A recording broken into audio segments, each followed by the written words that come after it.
if you look at the marketplace for energy efficiency, there's lots of barriers that we've known about for a long time that actually prevent people from investing in energy efficiency. You may have split incentives between tenants and landlords. One party in a transaction may know the energy consumption of the building versus another party. If you're trying to buy a building, you just simply may not know how much energy that building uses. So benchmarking data is really intended, or rather benchmarking data collected by the city and publicized by some cities to the market, is intended to give people in the marketplace the information they need to make a informed decision about buying or selling a building, or rather investing in energy efficiency that might make their building more efficient.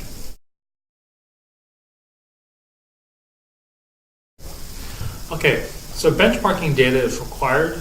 The reason why it's mandatory is that there's lots of reasons why in the marketplace people may not want to reveal information if their building doesn't perform as well as other buildings.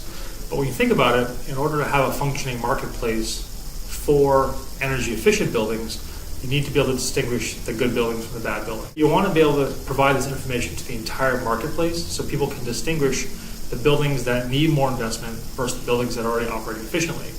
And the important thing about benchmarking data also is that you think most owners would actually know how much energy their building uses. As it turns out, lots of owners don't look at their energy bills very often. So part of the reason why to require benchmarking is to really engage owners in gathering their own information and looking at their information and realizing that this actually has an impact on their operating costs.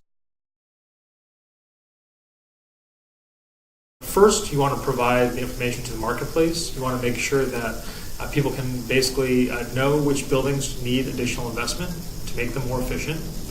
You want to provide information so people can understand which buildings will have reduced operating costs associated with them, so people can value those more highly. And you also want people to basically be looking at the information, thinking about how to use it, and how to reduce their own operating expenses or changing their operational behavior.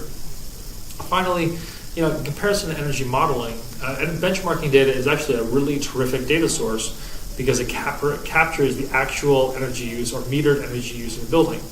Energy modeling can often be done at the design stage. It can be done at the construction phase, or rarely is done post-occupancy.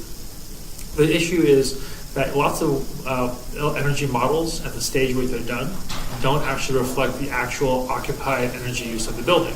The occupied energy use of the building depends on the tenants, depends on the behavior, it depends on the particular build out. So what benchmarking data really does is tells us how much energy is actually being used in the building. That's the starting point from which we can really understand how to reduce that energy use.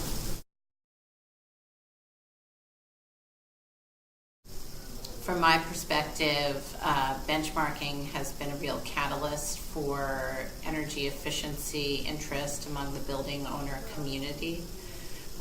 We served as a main convener in terms of explaining how to implement the law to building owners. So we hosted monthly forums during much of last year to talk about the issues involved in benchmarking before the law passed, to help give input to the city and how they would structure their legislation.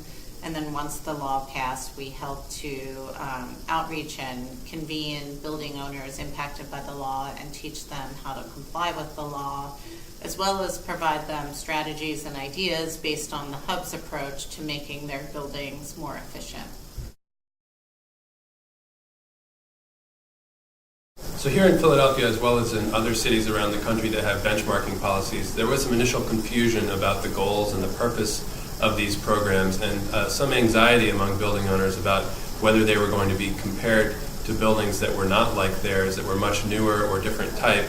And as it turns out, the whole goal of the programs is to get apples to apples comparisons. So if you are a mid-century office building that's 60,000 square feet, the comparison buildings that you'll be put up against are exactly the same age, size, type, and usage.